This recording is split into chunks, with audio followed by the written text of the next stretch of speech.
Hey guys, this is Santo with Quest Humidifiers here. In this video, we're going to go over replacing the display on our units. So we've got a Wellington control here, this display. You want to replace it anytime the display is not functioning properly. We're going to go ahead and we're going to show you how to do that.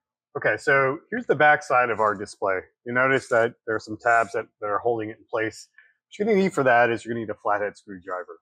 Want to get in there, wedge at least one of the tabs out.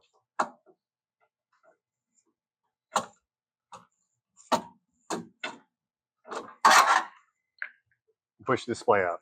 And you can remove the cable.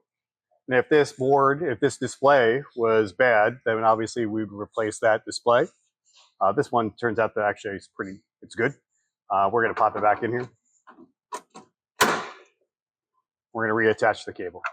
Now, sometimes when you have a communication error, it's the cable. If you take a look at the display cable, it is also clipped in. Just follow it back to the power board.